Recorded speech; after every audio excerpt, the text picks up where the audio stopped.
2014 నాడు కల్వకుంట్ల చంద్రశేఖరరావు గారు పెద్దలు తెలంగాణ రాష్ట్ర ముఖ్యమంత్రిగా బాధ్యతలు చేపట్టి డిసెంబర్ 7, 2023 నాడు ప్రజాపాలనలో ప్రభుత్వాన్ని ఏర్పాటు చేసిన తెలంగాణ రాష్ట్ర రెండవ ముఖ్యమంత్రిగా నాకు బాధ్యత అప్పజెప్పినప్పుడు ఈ రాష్ట్రం యొక్క అప్పు 8,11,000 కోట్ల రూపాయల అప్పు. అక్షరాల 18 మంది ముఖ్యమంత్రులు దాదాపుగా 60 ఏళ్ళు 69,000 కోట్ల రూపాయల అప్పు చేస్తే కేవలం ఒకే ఒక్క కుటుంబం కల్వకుంట్ల చంద్రశేఖరరావు గారి కుటుంబము 7 లక్షల కోట్ల పైగా అప్పు చేసి రాష్ట్ర విభజన జరిగినప్పుడు 16,000 కోట్ల రూపాయల మిగులు ధనిక రాష్ట్రంగా తెలంగాణ రాష్ట్రాన్ని శ్రీమతి సోనియా గాంధీ గారు శ్రీ మన్మోహన్ సింగ్ గారు మనకు అప్పచెప్పితే అప్పుల ఊపిలో నిండా ముంచేసి మళ్ళీ లేవడానికి కూడా అవకాశం లేకుండా మన మీద మన్ను గప్పి అప్పుల్లో నిండా ముంచి అప్పులు తప్పులు చేసి 8,11,000 కోట్ల రూపాయలతోని బాధ్యత అప్పచెప్పింది.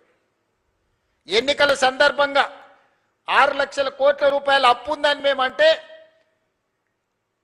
కాంగ్రెస్ అబద్ధాలు చెప్తుంది, 4 లక్షల కోట్ల అప్పు కూడా లేదని బుకాయించే ప్రయత్నం చేసిండు.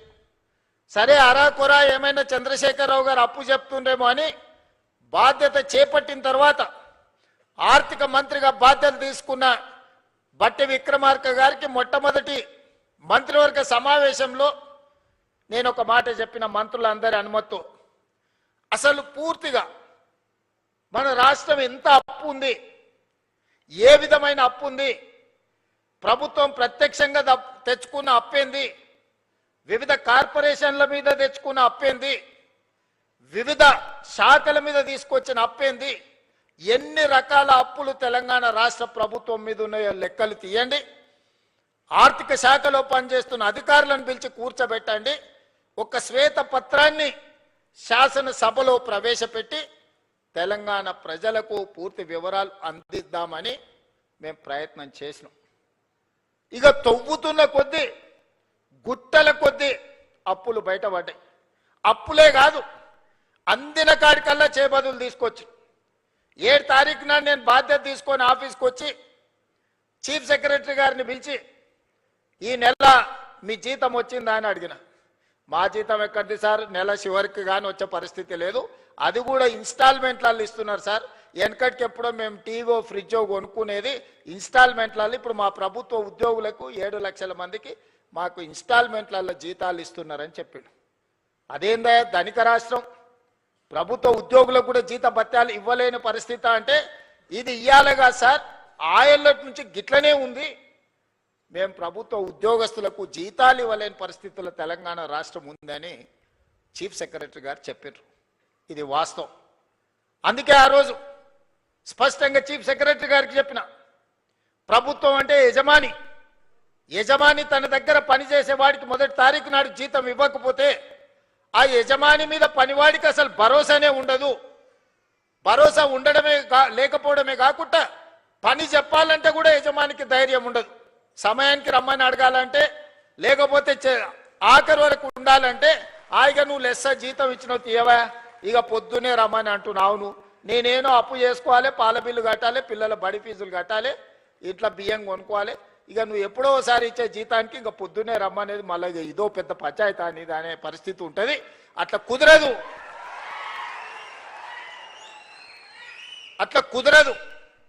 కష్టమైన జీతాలు ఇవ్వాల్సిందే, రిజర్వ్ బ్యాంకుతో మాట్లాడాలని మొదటి ఆదేశం ఇచ్చిన. ఇది పోను మరి ఇంకేంది పరిస్థితి అన్న, పండ్లు పాలు కూరగాయలు బడి పిల్లలకు కొనుక్కున్న కూరగాయలకు కూడా, బడి పిల్లలకు కొన్న బట్టలకు కూడా పైసలు కట్టలే. అరే అమ్మ గీ పిల్లలకు కట్టలేదని చూస్తే ఇదే కాదు, ఎక్కడ చూసినా పనులు చేసిన వాళ్ళకి పైసలు ఇవ్వలే, సర్పంచులకు బకాయి పెట్టి చాలా మంది పాత సర్పంచులు ఉండొచ్చు, ఈడ ఉన్నారా? మీ మీ మీ టర్మ్ అయిపోయినా కూడా మీ అప్పులు 100 కోట్లు 1000 కోట్ల రూపాయలు అప్పు ఉండేనా? సర్పంచులు ఆత్మహత్యలు చేసుకోలే.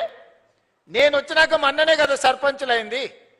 మరి ఈ 30 నెలల నుంచి సర్పంచులు రోడ్ల మీద ఎక్కి ధర్నాలు చేసిరు, ఎంపీటీసీలు ధర్నాలు చేసిరు, జెడ్పీటీసీలు ధర్నాలు చేసిరు, మా బిల్లులు వస్తలేవు అని.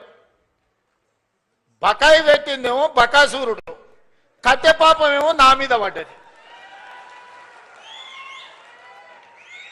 ఇక మా సర్పంచులు అంటారు రేవంత్ రెడ్డి ఇల్లు ముట్టడి చేస్తామని. సంతోషం, రాని వస్తే సాయి వస్తావు, టిఫిన్ పెడతా. నేను ఎప్పుడైనా ఎవరైనా రానియలేదా? నేనేమన్నా ఫామ్ హౌజా? ఇనుప కంచెలు వేసుకొని లోపల ఉన్నానా? నేను ఎప్పుడన్నా 10 ఎకరాలలో 2000 కోట్లతోని ప్రగతి భవన్ పేరు మీద పెద్ద గడి నిర్మించుకుంటే గద్దరన్న పోతే ఎర్రటెండకు 4 గంటలు గేట్ కాడ కూర్చోబెట్టారు. నేను కానీ మా బట్టన్న కానీ ఎవరన్నా కానీ వచ్చిన వాళ్ళందరూ లోపలి పిలిచి కూర్చోబెట్టి ఉన్నది ఉన్నట్టు చెప్తున్నాం. ఆ మధ్యలో మా అధికారులు అన్నారు, సార్ నువ్వు ఉన్నది ఉన్నట్టు చెప్పక సార్, నీకు దండం పెడతా అని. ఎందుకయ్యా? అప్పు ఉంటుంది అన్నారు. నేనన్నా అప్పు ఉంటుంది అని చెప్పి నువ్వు షేర్వాన్ వేసుకొని తిరిగితే లోపల ఉన్న పరిశాని వాళ్ళకెట్టే తెలుస్తుంది? లోపల బనీన్కు బొక్కలే ఉన్నాయి, డ్రాయర్కు బొక్కలే ఉన్నాయి, అంగి లేనే లేదు. మీద షేర్వాన్ వేసుకొని నేను నవాబునని చెప్తే ఏం లాభం అయ్యా?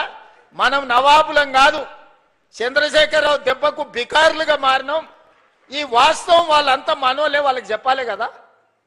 వాళ్ళకి చెప్పకుండా మనం దాచిపెడితే క్యాన్సర్ వస్తే ఇంట్లో ఇంటామెకి చెప్పలేదు అనుకో, డాక్టర్కు ఉన్న రోగం చెప్పలేదు అనుకో, సచ్చి ఊరుకుంటాం. అవునా? అందుకే నేను చెప్పిన ఇదంతే ఏం కాదు, ఏమైతే అదైంది కుల్లం కుల్ల ఉన్నది ఉన్నట్టు చెప్తా, లెక్కలు చెప్తా, ఉన్నది చెప్తా, చేసేది చెప్తా, చెప్పిందే చేస్తా.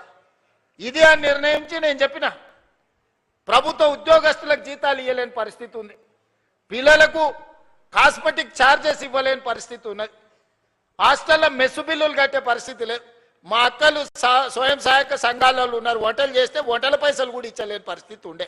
చాలా మంది మా అక్కలు ఉన్నారు, వేదిక రైతు వేదికలలో చాలా మంది ఊర్లలో బల్లె పిల్లలకు వండి పెడితే వండి పెట్టిన వాళ్ళకు కూడా మనం పైసలు ఇవ్వలేని పరిస్థితి. అప్పులు తెచ్చి వాళ్ళు కూరగాయలు మితికి తెచ్చి పిల్లల కూరలో బడికి వండి పెట్టామంటే కూరగాయలు, ఉప్పు, పప్పు, బెల్లం, చింతపండు, కోడిగుడ్డు వాళ్ళే బాకీలు తెస్తే మిత్తి కట్టలేక చచ్చిపోయారు మా అక్కలు. ఇజ్జత్ కోసం మెడలు ఉన్న బంగారం, చెవులకున్న పోగులు అమ్మి ఆ అప్పు కట్టారు. ఆ పరిస్థితి ఉండే. ఇట్లాంటి దివాలా తీసిన సంసారాన్ని అప్పుల పాలు చేసి ఏం అర్థం కాకుండా గందరగోళం చేసి అప్పులు చేసుడే కాదు అడ్డగోలుగా తప్పులు కూడా చేసాడు. ఏడిపోయినా ఇజ్జత్ లేకుండా ఢిల్లీకి పోతే ఇజ్జత్ లేదు, గల్లీకి పోతే ఇజ్జత్ లేదు, పక్క రాష్ట్రానికి పోతే ఓయమ్మ ఇటు తెలంగాణలో ఇంతో మాట్లాడితే ఏం అడుగుతాడో అన్నట్టుగా తప్పించుక తిరిగే పరిస్థితి ఉండే. అట్లా సంసారం మొదలుపెట్టి 30 నెలల